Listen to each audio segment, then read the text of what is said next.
There we go. And now I'm going to share my screen and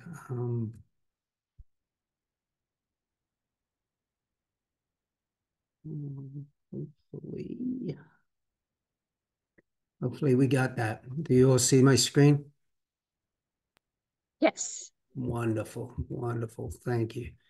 All right. So as I say, this is for you guys. This is for the parents. This is your chance to ask any questions. So as we go through, if you do have any questions, as I say, I'll be happy to stop. So first of all, I've been with the camp since 2018.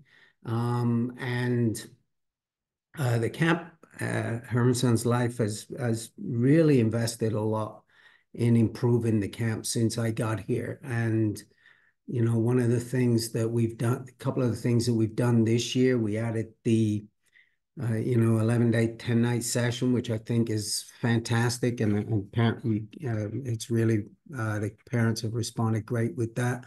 We've doubled our archery capacity, and I'll explain why later for Riverside. Riverside is our girls' camp. Um, we've made some decorative changes to the Riverside Dining Hall, which I think look really, really good. And this year, we're currently in the process of um, a real kind of resurfacing the hilltop pool, redoing all of the systems, the plant, the lighting.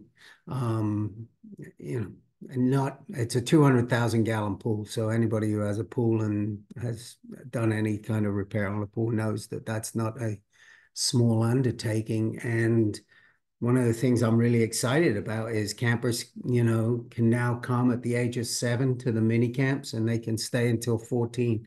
So we have 8 camper years, um, if we do our job right. And that's always, as I say, the goal. So the sessions this year, we are running um, sessions 1 through 6 on Riverside, which is the girls' camp, which is 6 sessions, which is the single uh, agenda 1 week sessions. We have 5 regular hilltop camp sessions. We've eliminated one hilltop camp session so that we can fit in the 11-day, 10-night co-ed camp on Hilltop Camp.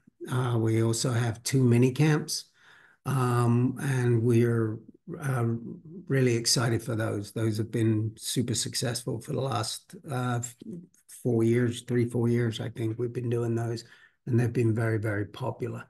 Um, and so the 10-day program, the next few slides, I'm going to talk about the 10-day program because it is new for Herman Son's life. Basically, what happens is the campers arrive on the 28th, I think it is, or 23rd, and then they leave on July 3rd.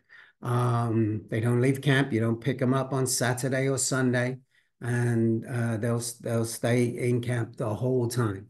The program is going to look and feel very much like our regular camp program in terms of activities, in terms of the vibe, the evening activities, same counselors, all that good stuff. Um, and the biggest difference for me is this will really 1 week programs are very activity based oriented. Longer programs really friendship based, and we'll be doing a lot of things to encourage those really deep, meaningful camp friendships that we love in camp.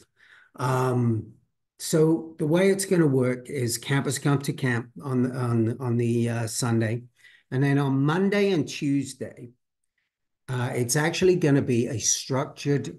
We choose the activities for the cabin, and they'll go around as a cabin group from activity to activity to try the different activities. And we're going to hit all of the big hitters. We're going to go to challenge course. We're going to go to the river for canoeing and kayaking and fishing. We're going to go do crafts. We're going to hit all of the big activities, obviously swimming. And then on the Tuesday, we're going to allow the campers, much like we do with our regular camp program, to choose their favorite 6 activities from if in camp. And then on that Tuesday, I'm going to sit down Tuesday afternoon and I am going to schedule their activities, much like I do for regular camp. I'm going to schedule their activities for the Wednesday, Thursday, and Saturday of that first week. So it's very much like our traditional activity. The only difference is the campers are choosing their top 6 activities at camp, as opposed to the campers are choosing their top activities at home before camp starts. And we run the program Monday, Tuesday, Wednesday, and Thursday. So they're doing Wednesday, Thursday, and Saturday.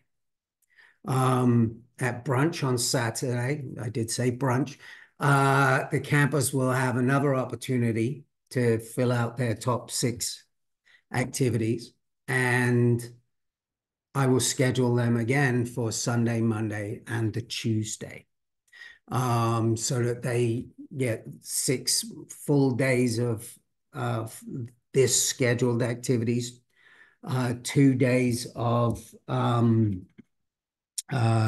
structured programming. And so that's how the program is going to work. So half day structured and half a day is completely free choice, the way it is in regular camp, so that every single day the campers will have activity choices, will be able to hang with their friends, they'll be able to be as active as they like, they'll be able to, be a little lower if their energy is a little low or something like that. If it's particularly warm, there'll be more pool stuff available, and they'll be able to choose that, crafts and things like that. So we've really worked on giving these campers the best of camp and doing it in such a way that they'll be able to pick and choose and as they go through the camp, and so that they'll get a lot of choice in their activities. Evening activities and special events will be heavy on that. As I mentioned, late day brunch on Saturday with a water carnival. We have campfire. We're having a bunk skit night which will be fun, get everyone working together. We'll have game night. We'll actually, with the girls' camp, we're going to go down to the girls' camp. We'll have a talent show, karaoke, free swim. We're going to have a dance with the girls' camp on Thursday. Bragging rights. The girls' camp is going to come up to the boys' camp and participate in bragging rights with our 10-day campers that first week. So it's going to be a lot. We are definitely still going to get that, a lot of the most popular camp evening activities into the programming, as well as adding what we really hope will be some fun new group activities.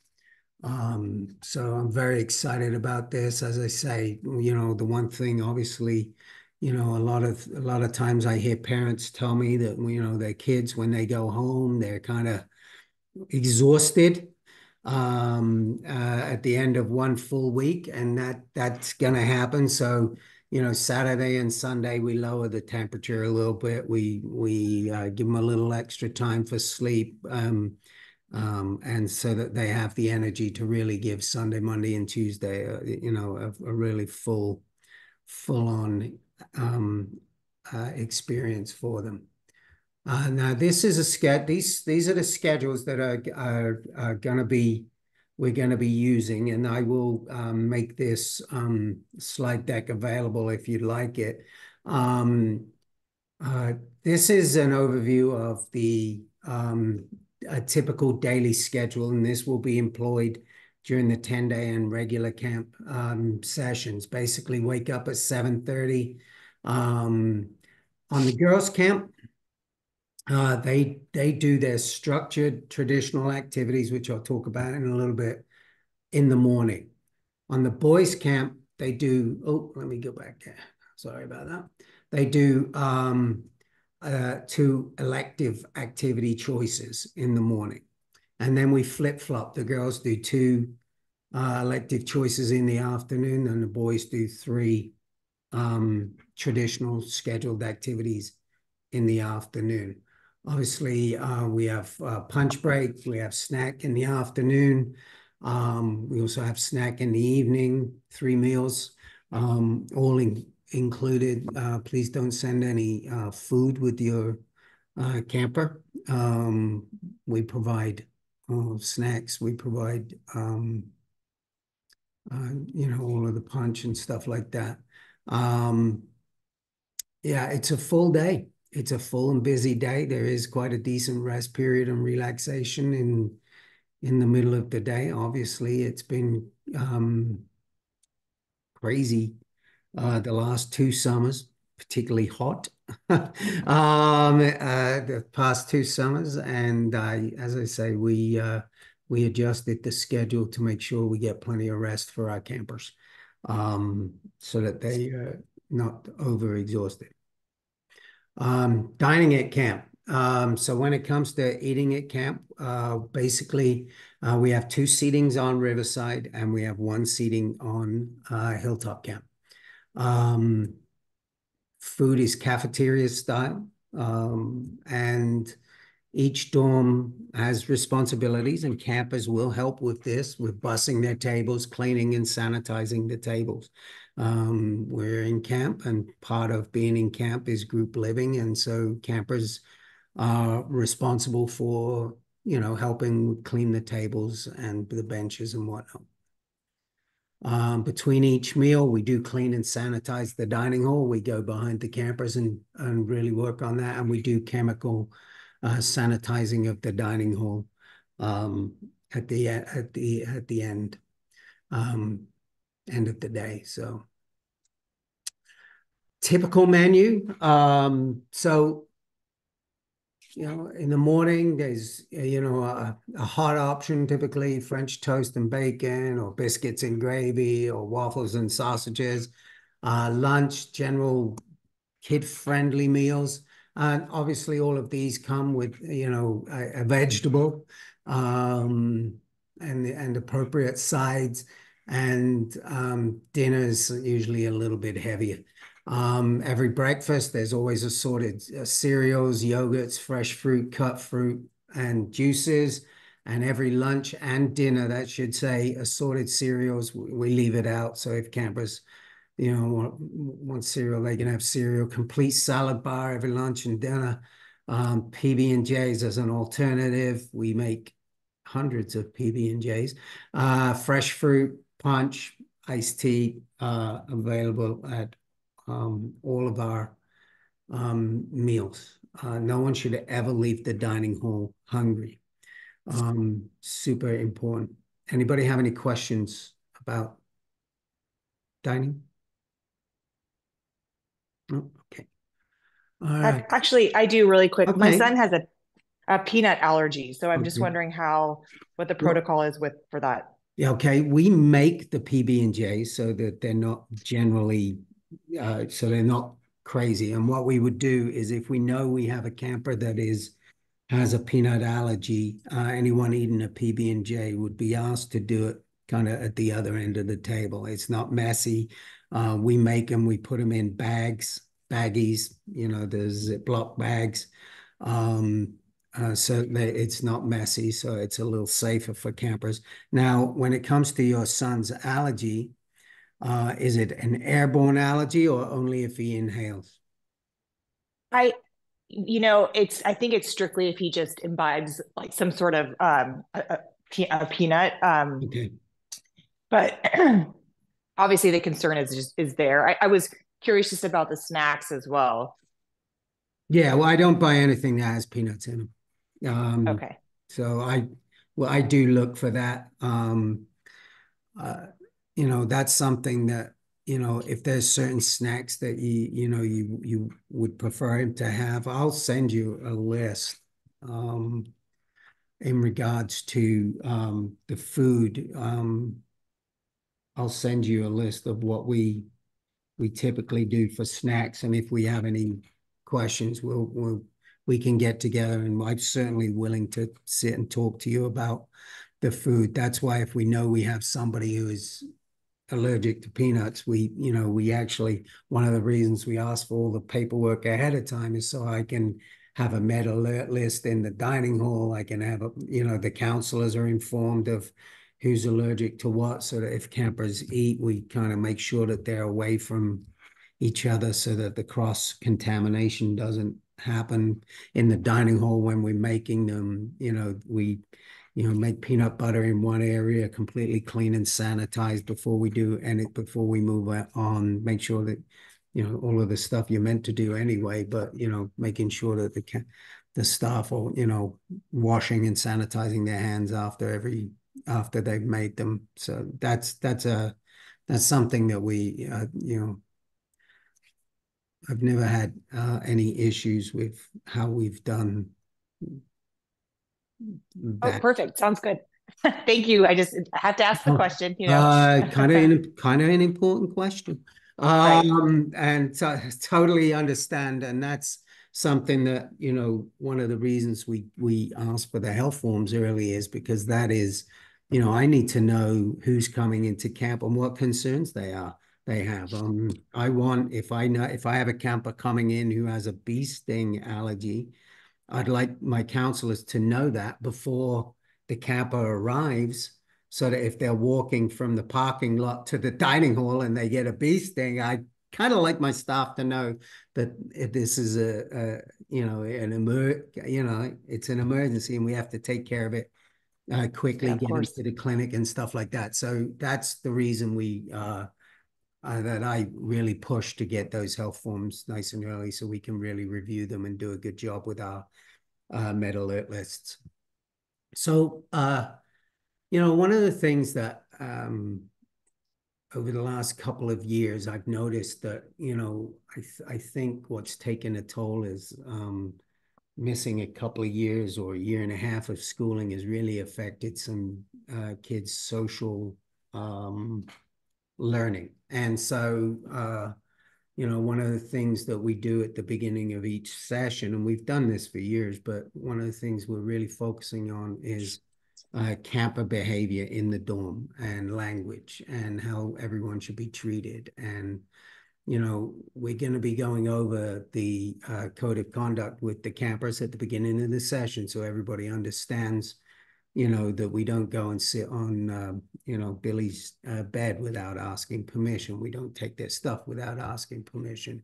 How we treat it is how we want to be treated. And so we're really going to be focusing, and I've already done a couple of staff trainings and Zooms with some of our new staff in regards to getting the message out and how we talk to campers and how um, we want camp to be. I want camp to be the best possible experience for every camper that comes into camp. And so our counselors are really going to be refocused on the social side of camp and making sure that campers are having a great time, which is why we're sending them to camp. So daily activities, we have two different programs. Basically, what happens is, I don't know why I did this like this, but let me get them all up. So basically what we've done is we have the camp program is in two halves. We have a traditional way of choosing the program, and this is for our regular camp sessions where parents are asked to fill out an activity selection form before camp starts. So you'll pick 6 activities that the camper wants to do in order. Number 1 activity is their favorite activity. Number 2, 3, 4, 5, and 6. I get those forms, and before they arrive in camp, I spend a lot of time making sure and scheduling campers to hopefully their top 3 activities. If I can't do the top 3, I try to get 3 of the top 4. If I can't do the top 3 of top 4, I get 3 of top 5. I always get 3 of top 6. And I was about 90% last year with 3 of 3. So when it comes to activities, we schedule the activities. The camper comes to camp, and on their bed will be their list when they arrive of their activities they'll be doing in the structured program. The girls will be doing the structured program in the morning. The guys will be doing the structured program in the afternoon. And it'll say first period, second period, third period. Camper will come into camp. They'll look at that and go, I don't want to do that. It happens. And so what they can do on arrival day is they can go and they can ask the program director, and the program director will change their activities that I did for them, giving them their top 3 activities, and they can change them so that they can travel with their friends, so that they can do activities that they want. Maybe they changed their mind and realized they didn't like something and they want to do something else. We'll let them change. So that's half the daily program. The second part of the program, second half day, is 2 activity periods, the boys in the morning, girls in the afternoon, where we change the activities we offer on a daily basis. And there'll be probably 10, 12 activities that we offer, and they will be able to pick and choose before the first period. We will have activity signs with the counselors held up. We'll have the activities that we're offering at breakfast and at lunch, depending on what camp you're at. And the campus will be able to pick and choose what activities they want to do either in the morning or afternoon. And then at the end of that activity, they go and either have punch or snack, depending on whether it's morning or afternoon. And then they'll be able to choose their second activity at that time. So, maybe they had a really busy day and they thought they were going to do something, maybe they want to hang out with their friends. They have complete control over where they go during that elective period time. We go as activities, so everyone gets together. So if I want to go to soccer, I walk over to the soccer instructor, and then we go over to the soccer activity. We play soccer, we come back with everybody in camp together, and then we'll head on out as activities again in the afternoon. Very popular. Kids really like the ability to choose what it is they're doing. So that's the specialty program. The reason we split the day so that the boys and girls aren't doing specialty in the morning, specialty in the afternoon, is because we do have some activities that are shared. Challenge course is shared by both boys and girls camp. The river is shared boys and girls camp. So we need to make sure that we split those in the morning and in the afternoon. Some activities are only going to be offered during the elective program. A lot of crafts on Riverside is only done in the afternoon. Yoga is only done in the elective program. And some are only done in the specialty program, rocketry, kayaking, challenge course, those kinds of things. So that's the specialty program, and those are the list of activities, and you can fill that form out today if you've enrolled. You should have been sent a link where you can choose your top 6 activities.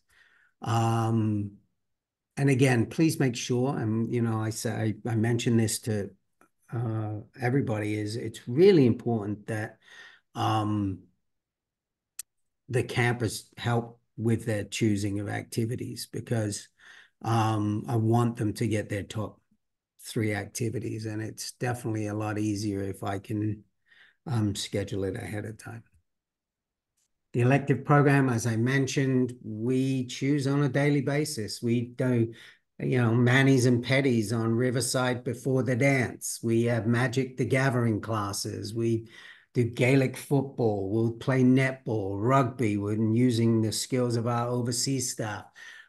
So we may have a counselor that's a really good martial artist, and we might do a little bit of that. So these activities will change on a daily basis. When it comes to things like dance, sometimes like in the dance class that's in the structured program, it is we teach a dance and the campers learn a dance throughout the week. We can in the afternoons offer a hip hop class or a line dance class or something unique and done on an individual and on a daily basis. So we definitely, our goal is to give the campers a really nice choice of activities for them to choose from. So we get to camp. Again, when it comes to running the camp, basically parents, you'll come in a week before camp. You will get a list of some directions and also tell you what time to schedule your arrival in camp. Each bunk is given times for their arrival so that we can organize and make sure that the staff are where they need to be for any given cabin.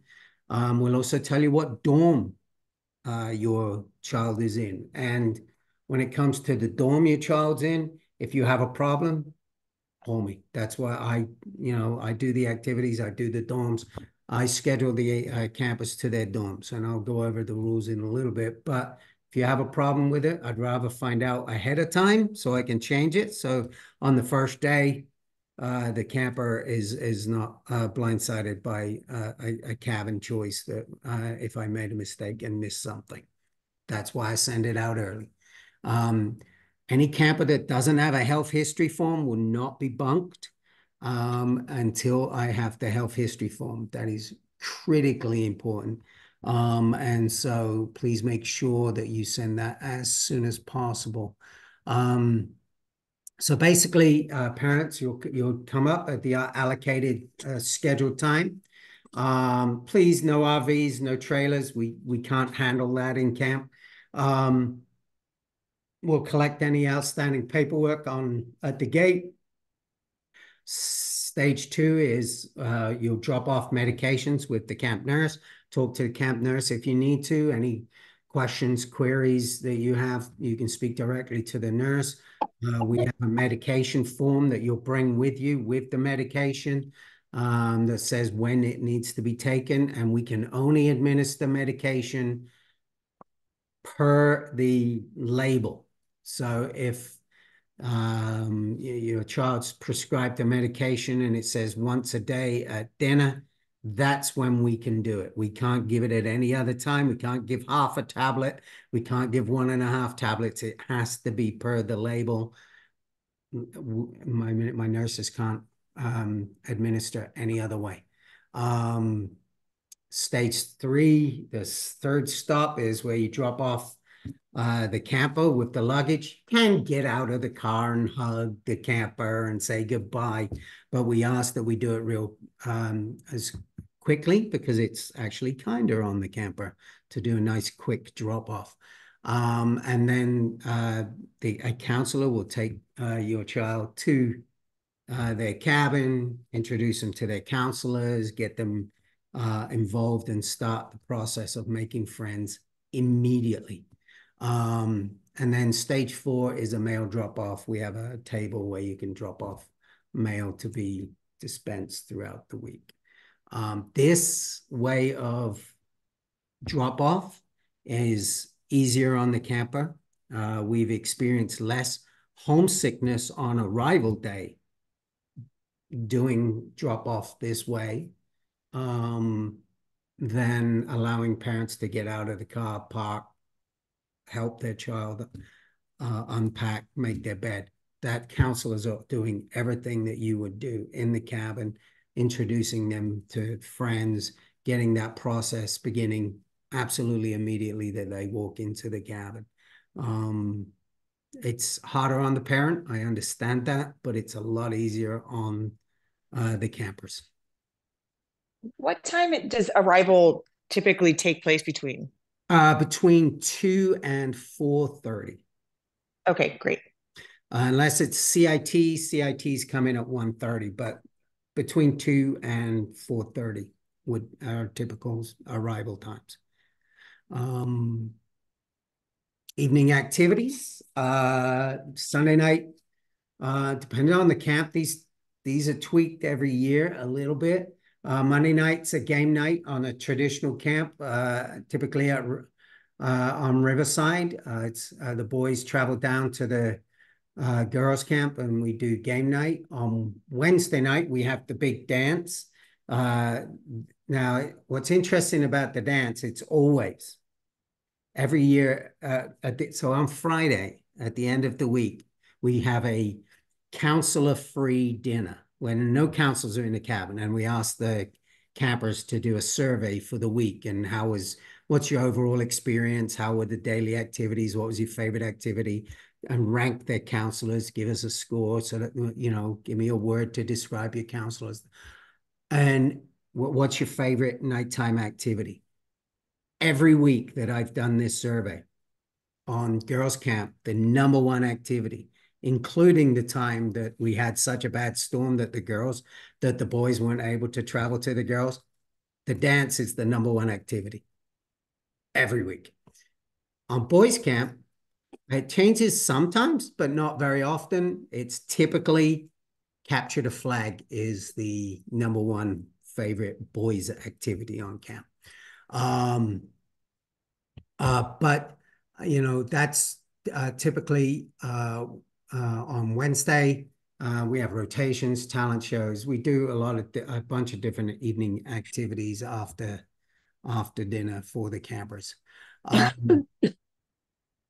And it's fun, but it's amazing how every year it's the dance. And what's interesting is the dance. I mean, we give the girls extra time to prepare. We do manis and petties. It's a big deal. We are very happy on boys camp if we can get them to shower for the dance. That's a big crowning achievement for us if we can get them to take a shower before that activity. All right, bragging rights. This was something we did last year for the first year, really popular. So the girls so we sleep in on Fridays because we've had a long week doing activities. And so we sleep in till 8:30. The girls after cabin cleanup, they come up to Hilltop Camp, and we have an activity called bragging rights where we do a bunch of different activities all around camp. We open the pool. We have a craft activity available for the campers. I think it was badge making last year. We opened Gaga. So we have activities if campers don't want to participate in bragging rights, but we have activities like in soccer, keepy ups and how many keepy ups can you do? Hula hoops. How long can you keep hula hooping for? So a lot of fun little activities. How long can you keep 3 balloons juggling in the air? And we time it, and the counselors set records during staff development, and then kids try and break those records throughout the summer. And only 2 records stood the whole summer. So the campus definitely outperformed the counselors. And we have lunch together, hot dogs, and it's just a fun end to camp. And in the afternoon, the girls go back to their camp and they have water games, and then and the boys will do something similar. Boys camp. Cleaning and sanitizing. One of the things that we make sure is that the counselors clean the cabins, the bathrooms every day, cleaning and sanitizing. We have a housekeeping staff that goes through all of the community public restrooms, communal spaces, door handles, cleaning, sanitizing, refilling all of the hand sanitizers, soap, paper products. We go through every day to make sure that we're stocked up and we have no issues. Our maintenance staff are really good at checking the maintenance log to make sure that the cabins are operational. Stuff happens, it's camp, but we get on it immediately. Hermann Sons, we have 2 chemical sprayers that we do 3 times a day, and in between sessions, we chemically spray all of the cabins to make sure that they're in good shape for the next group that comes along.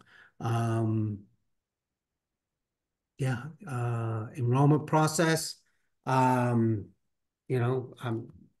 We try and get enrollments as soon as possible.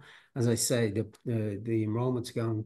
We opened last week. It started really, really nicely. And then you should be receiving an immediate email with the activity selection forms, which you do not need to fill out if you're coming to minicamp or the 10-day program. That's only for the regular 1-week program. Do we need to get the activity forms? However, everybody needs to fill out the dorm assignment form, which is where you request your friends. We don't take friend requests over the phone. We don't take friend requests by email. It has to be done on this form. You can pick whether your child would prefer a top bunk or a bottom bunk. And that's where you also tell me who's allowed to pick up your child at the end of camp. And also there is a health history form that you guys need to fill out, which everybody who was enrolled up through Thursday should have received a health history form for every camper that they have enrolled. And we ask that you fill that out. If there's any changes to their health, you can bring an updated one with you and talk to the nurse upon arrival. Bunking. You don't need to read all of that. I will surmise this slide deck for you. This is actually in the parent handbook. We have a parent handbook online that I do recommend you go to, and you can read a lot of the policies and procedures. But basically, my job is to make sure camp is the best it can possibly be for every camper in camp. We limit the number of friends that can be bunked together to 4. And we don't bunk more than a year apart in age, if at all possible. If it's a couple of common things is that, people come from the same town and they all want to be in the same cabin. And there's 8 to 9 to 10. I had 12 last year wanted to be together, and I split them up.